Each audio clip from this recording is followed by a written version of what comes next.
Irmãos queridos, graça e paz, com temor e tremor na noite desta quinta-feira, eu tenho o privilégio de lembrá-los que depois de amanhã, no sábado, nós comemoraremos 503 anos de Reforma Protestante. Sábado, dia 31 de outubro de 2020, nós celebramos então esta data tão marcante, tão significativa para nós presbiterianos. Uma das bandeiras, meus irmãos, que tremularam por ocasião da Reforma Protestante foi a bandeira do Soli Deo Gloria, somente a Deus glória. Paulo, em Romanos, capítulo de número 11, verso de número 36, diz o seguinte: porque dele e por meio dele e para ele são todas as coisas, a ele, pois, a glória eternamente. Amém. No ano, meus irmãos queridos, de 1994, com o objetivo de tratar da situação dos evangélicos contemporâneos, foi formada a Aliança dos Evangélicos Confessionais, um grupo de líderes constituído por ilustres ministros evangélicos da atualidade se reuniu para tratar sobre a decadência que estava havendo no protestantismo e discutir sobre o que poderia ser feito para fortalecer as igrejas evangélicas. 120 ministros evangélicos, confessionais, professores e líderes de organizações para-eclesiásticas se reuniram em Cambridge, em Massachusetts, em abril de 1996. Durante 4 dias, estes homens estavam juntos e juntos elaboraram a Declaração de Cambridge. A Declaração de Cambridge, meus irmãos queridos, expressa de forma sucinta a necessidade de se retornar aos princípios teológicos da Reforma, a voltar às Escrituras. E eles, meus irmãos, tomaram por base os 5 solas da Reforma: o solos Christo, o sola Scriptura, o sola gratia, o sola fide e o soli Deo gloria. Esse grupo de teólogos firmados na Escritura do Antigo e do Novo Testamento e desejosos de viverem somente para a glória de Deus, redigiram um documento conhecido como Aliança de Evangélicos Confessionais. E na quinta tese nós lemos o seguinte: a tese de número 5 da Declaração de Cambridge diz assim: Soli Deo gloria. Reafirmamos que, como a salvação é de Deus e realizada por Deus, ela é para a glória de Deus e devemos glorificá-lo sempre.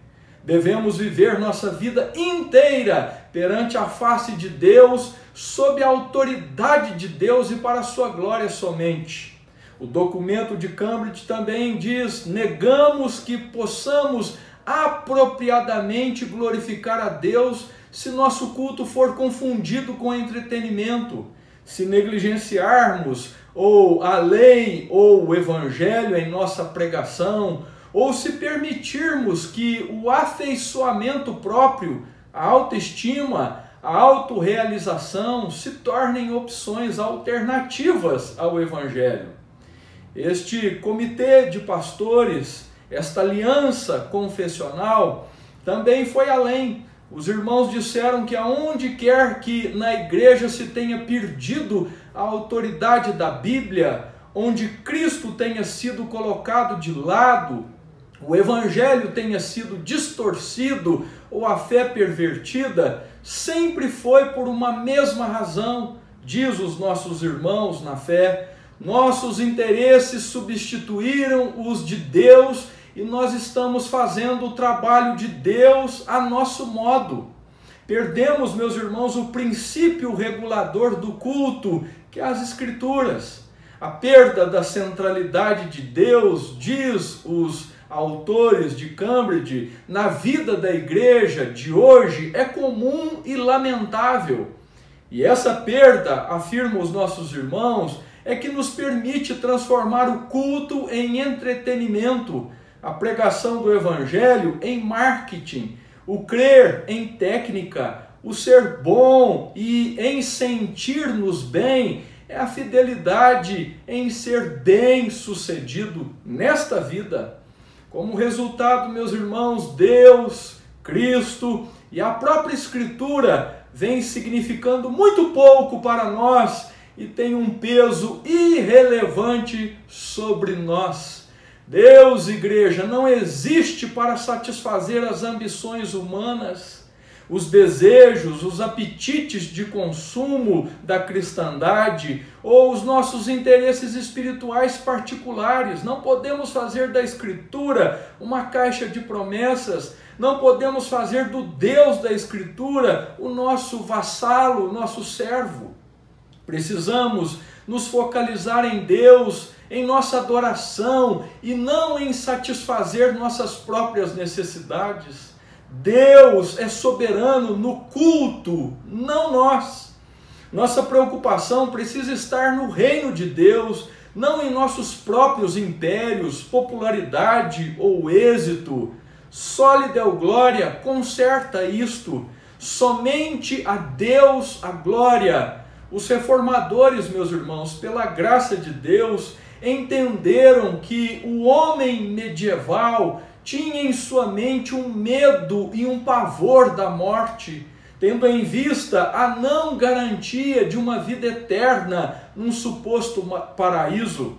Isso ocorria, meus irmãos, em decorrência de não ouvir de seus líderes religiosos uma pregação consubstanciada na Escritura, de uma pregação de consolo para a alma, e sim de procedimentos burocráticos que poderiam ajudá-lo a encontrar a vida eterna longe do inferno, como o pagamento de indulgências, como a adoração aos santos, a veneração ou a compra de relíquias sagradas.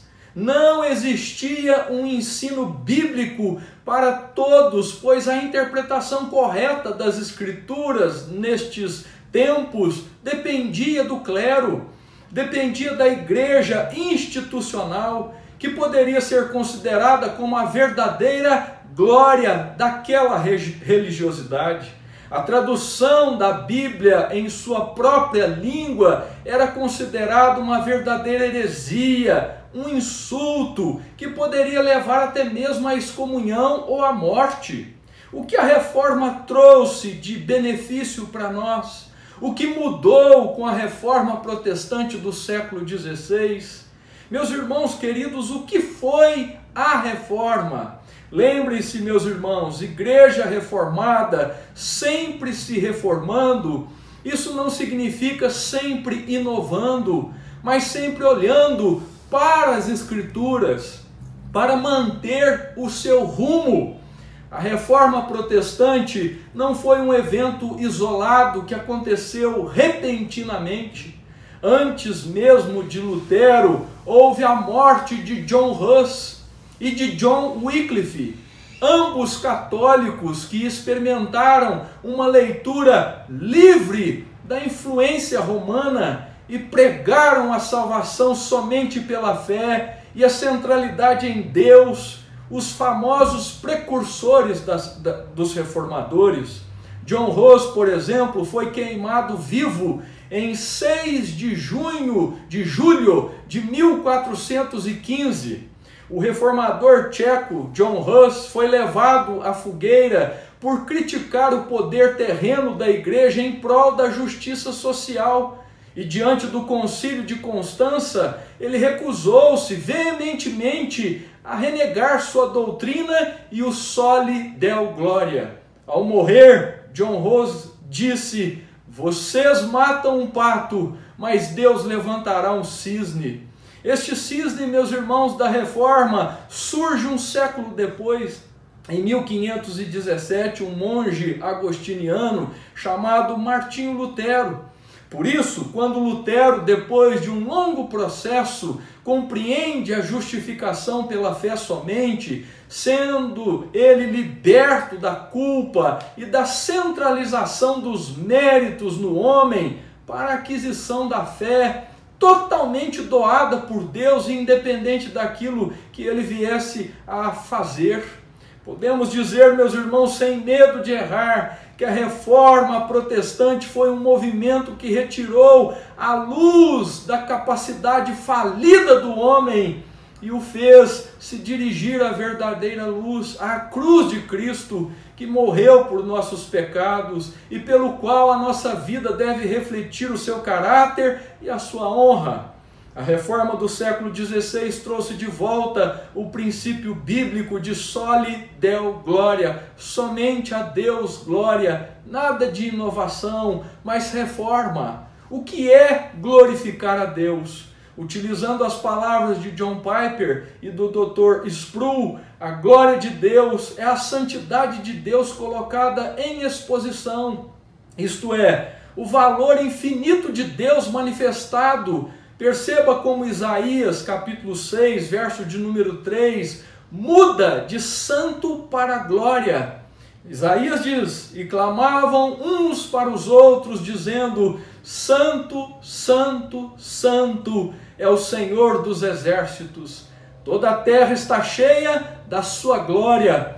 Quando a santidade de Deus enche a terra, é para que as pessoas vejam e contemplem a glória de Deus. Se a glória de Deus é a manifestação e a exposição da sua santidade, e nós somos os representantes de Deus na terra, logo podemos concluir que somos responsáveis por manifestar e viver essa glória. Por isso, soli deo gloria é deveras importante. Isso tem muitas implicações para a nossa vida. Isso é soli deo gloria. Pare e pense e glorifique a Deus. Em primeiro lugar, glorificar a Deus e buscar nele o nosso deleite significa ter uma vida voltada e centralizada nele. Assim não existe, meus irmãos, divisão entre área sagrada e não sagrada. Não há dicotomia na nossa vida. Tudo o que fazemos deve ser consagrado a Deus, deve ser visando a glória de Deus. Martinho Lutero diz que ordenhar uma vaca era tão sagrado como celebrar uma missa. Em segundo lugar, a glorificação a Deus significa obediência ao nosso Senhor Jesus e à liderança constituída por Ele na igreja e no Estado. Ser reformado é um estilo de vida que agora passa a buscar soli deo gloria nas demais esferas. Em terceiro lugar, centralização em Deus significa também ter fé nas promessas bíblicas, pois em que pese não haver uma autoridade aparente disputando forças com a Escritura, há valores, meus irmãos, seculares que se apresentam como promessas de alegria e que facilmente substituímos pelas promessas bíblicas. Por isso, devemos nos apegar à verdade, como a de Mateus capítulo 6, verso 33. Buscai em primeiro lugar o reino de Deus e a sua justiça, e as demais coisas serão acrescentadas. Em quarto e último lugar, podemos dizer que centralizar a vida em Deus significa crer nos méritos de Cristo para a salvação, entendendo que somente por meio de Jesus somos salvos e temos um lugar eterno, cativo ao seu lado, onde para sempre poderemos viver em gozo e alegria e soli deo gloria. A ideia de que a glória de Deus diminui o homem e priva-o dos prazeres é, à luz de Gênesis capítulo de número 3, uma mentira a respeito de Deus que foi trocada pela verdade, como Paulo exprime em Romanos capítulo 1, verso 25. É uma teologia satânica que coloca Deus contra o homem, mas a teologia bíblica que exalta Deus em sua graça e glória soberanas abre o caminho, irmãos, para que o homem desfrute de uma realidade bem diferente. Essa teologia oferece a nós a experiência e o deleite nos ricos prazeres da restauração da comunhão com Deus. A essência da vida calvinista, do reformado, é viver soli Deo glória, somente a Deus glória. O breve catecismo de Westminster, por exemplo, na sua primeira pergunta, diz qual é o fim, qual é a finalidade última do ser humano? E a resposta é: o fim principal de todo ser é glorificar a Deus e gozá-lo para sempre. Esta é uma surpresa da Reforma e do Calvinismo. A glória de Deus e a alegria do homem não são opostas, mas sim correlacionadas nos propósitos de Deus.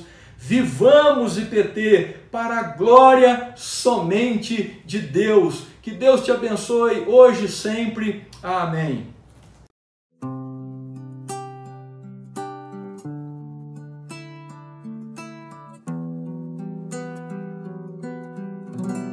Porque dele, por ele, para ele são todas as coisas. Porque dele, por ele, para ele são todas as coisas. A ele a glória, a ele a glória,